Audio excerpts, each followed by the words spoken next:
Hey guys, how are you doing? So as promised, this week we'll have two videos. Today's video, I wanted to discuss a phenomenon that I've been seeing lately on Instagram, on social media, and even throughout the course of my life.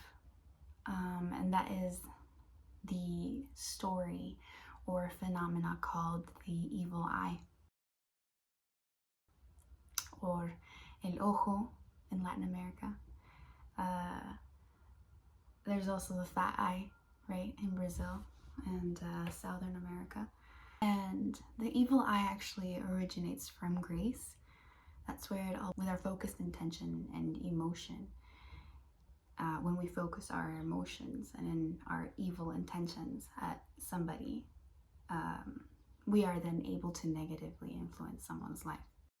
And it just opens a multitude of questions that I wanted to touch on and explore in this video. So notably, there's a power imbalance between the two parties involved in an evil eye deposit. It is believed that a party with evil intent would be successful in sabotaging the opposing party's blessings. Sabotage would be successful if the casted evil intentions and emotions of the evil eye were received. This would be done independent of external props, such as amulets, potions, or pendants. And just a mere glance from a person with an evil eye would be sufficient at bringing ruin to anyone who met their eyes in the legend. It just made me wonder, why is it that people have consented to accept a story that validates victimization and powerlessness?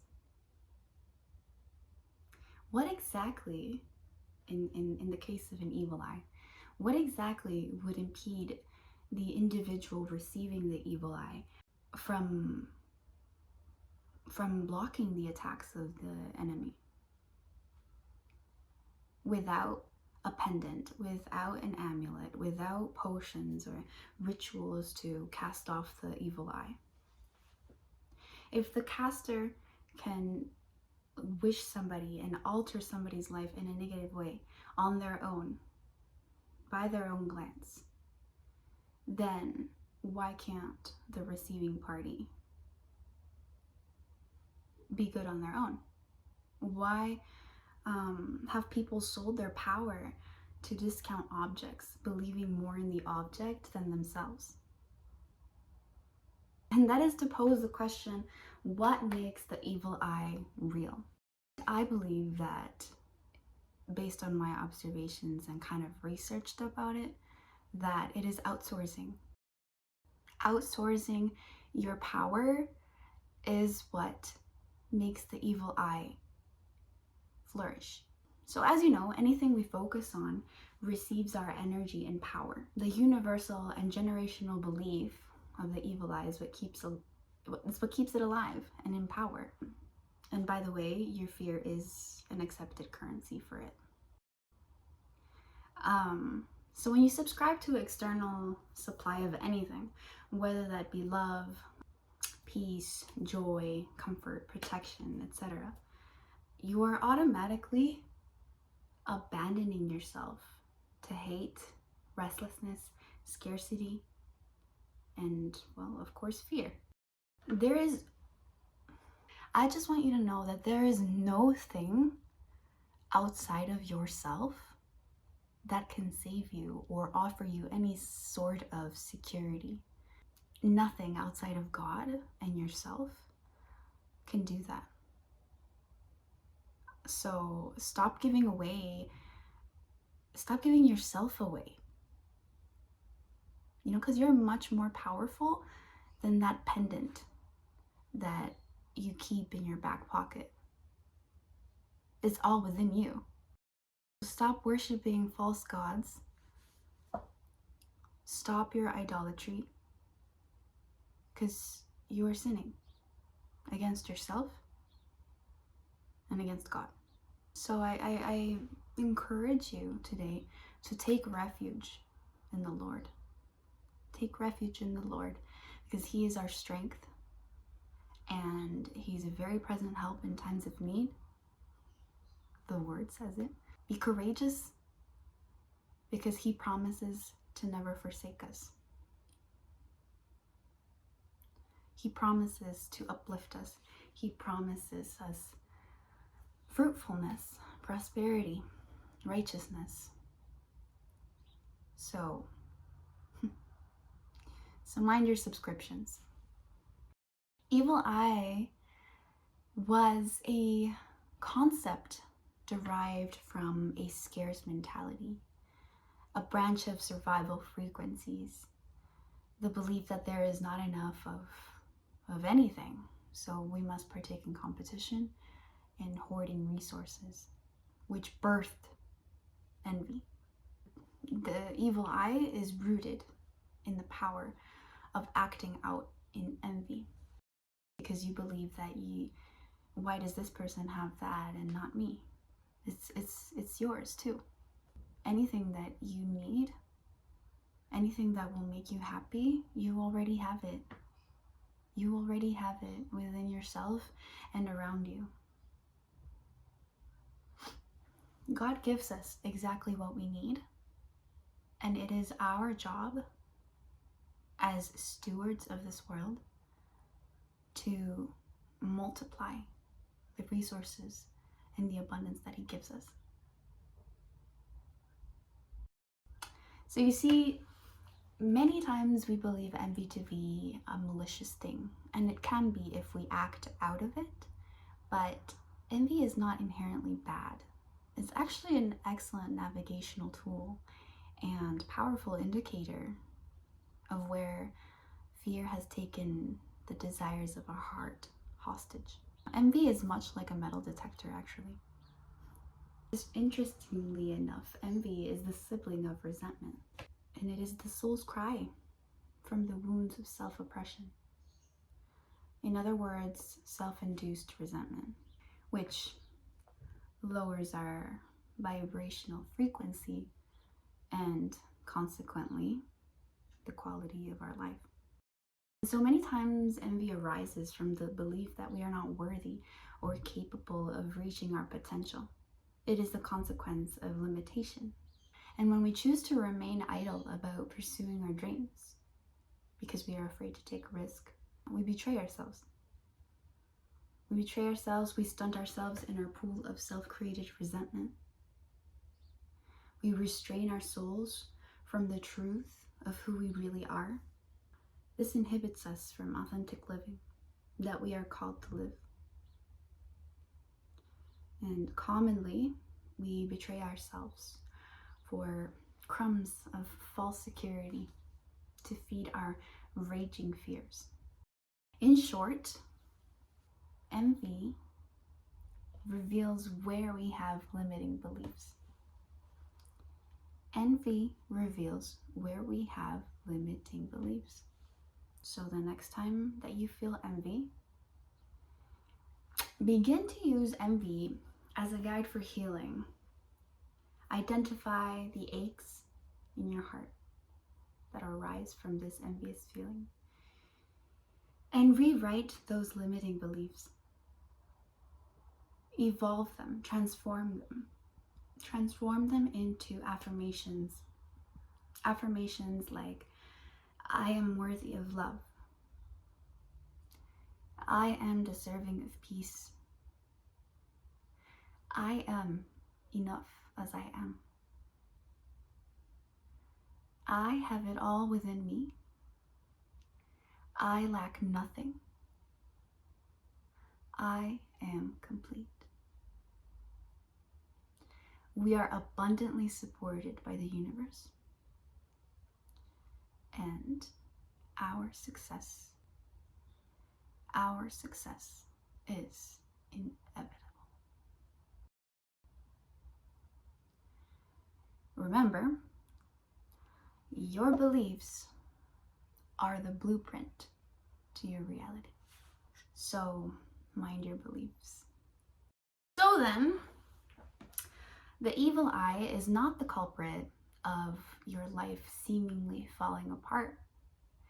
It is your insecurity.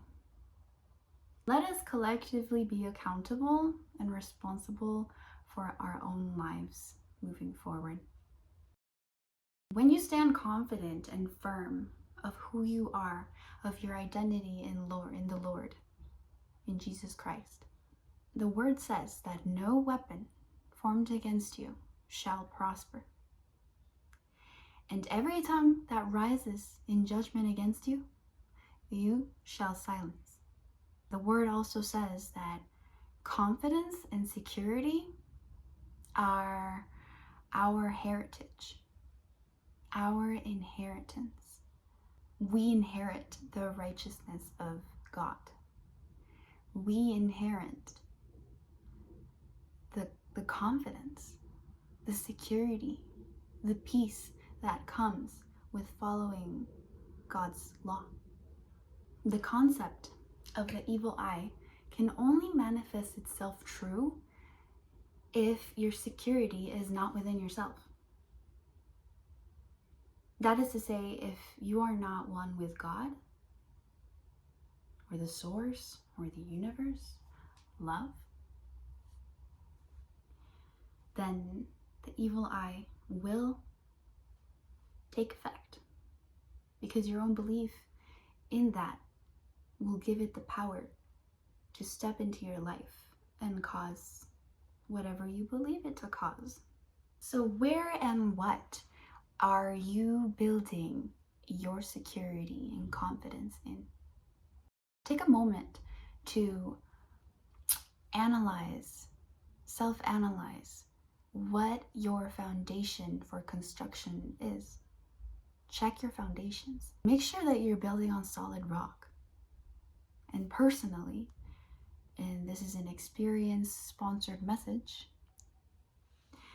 there is no other foundation that surpasses the stability and peace that Jesus Christ has given me. Because trust me, I've tried other material, okay? But none of them surpassed the level of security that I feel when I'm in the Lord. The evil eye is actually not conscribed to just looks and evil intent. It's also believed that the evil eye was, and I'm reading now, was the largest threat to anyone who had been praised too much or received admiration beyond what they truly deserved. The praised person would become so swollen with pride that he or she would bring about his or her own doom via the evil eye, which was believed to be able to cause physical and mental illness. So, if we take a closer look at the definition, the topic is incorrectly addressed, in my opinion. The article is oblivious of the true culprit for somebody's potential downfall. You see, evil eye is not the conduit of ruin. It is the swelling of pride that would bring their doom. I have discussed resentment and pride in one of my other videos, and I invite you to make time to have a listen to that video, and I'll link it down below. Evil eye has never been an independent agent of destruction. It is simply a bundle of what already existed, which is envy and resentment and bitterness, a hardening of the heart. So I trust that it is becoming evident to you that we have created this evil eye as a scapegoat symbol for our lack of humility, for our lack of benevolence, wholeness, security. And so we blame this evil eye for our misfortunes, when in reality it is ourselves that cause all these things to happen. And by the same token, the Brazilian fat eye touches on the theme of veracity and honesty, as well as humility. So similarly, Brazil holds a superstition equivalent to the evil eye, but they call it the fat eye. And they believe that genuine compliments are not feared, but insincere compliments are thought to put one at stake of getting the evil eye. So the fat eye really motivates us to learn how to discern between truth and false, to fend off deceit.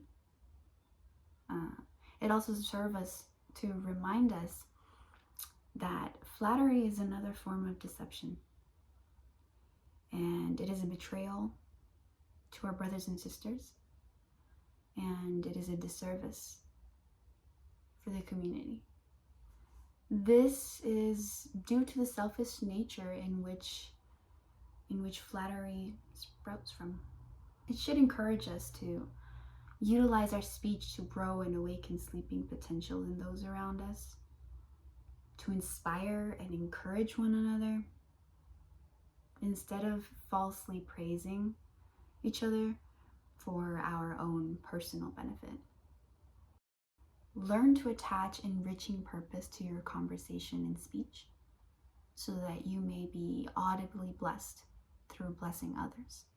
And since the belief of the evil eye carries the potential to negatively influence the lives of others through something as simple as a glance, what is inhibiting us from participating in the opposing movement? Like, why not believe and create a good eye, a holy eye, a generous eye? Let us honor one another by wishing each other well. We are all here to learn.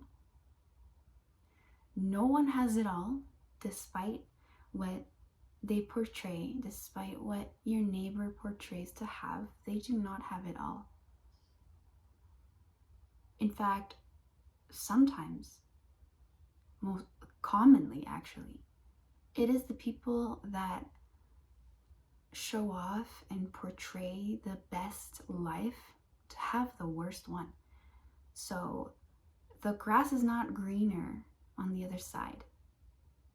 It's green where you water it, truly, truly.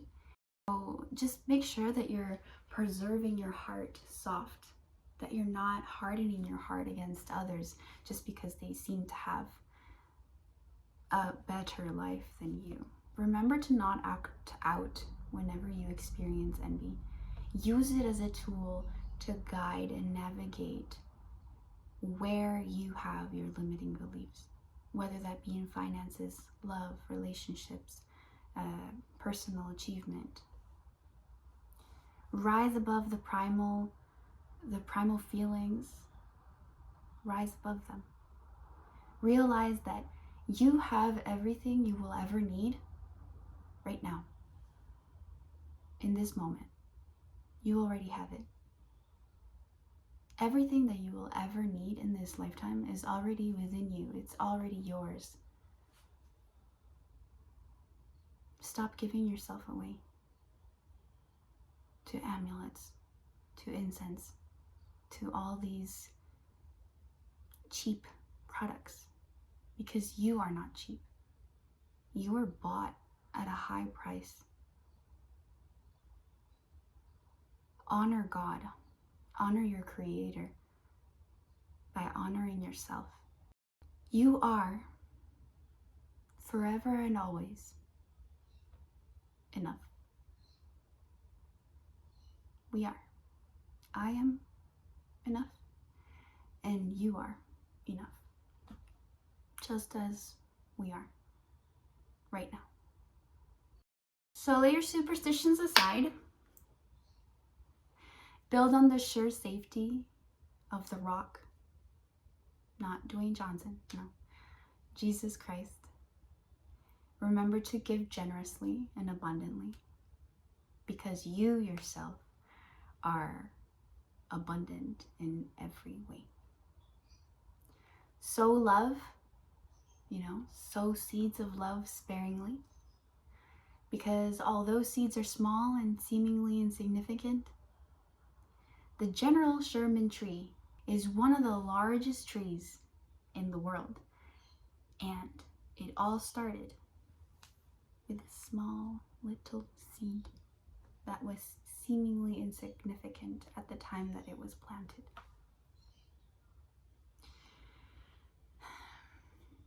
So, thank you for tuning in.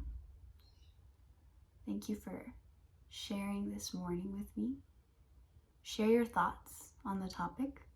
I'd love to hear what you think of the evil eye or any other traditions that your culture might have similar to this. And remember, you are blessed.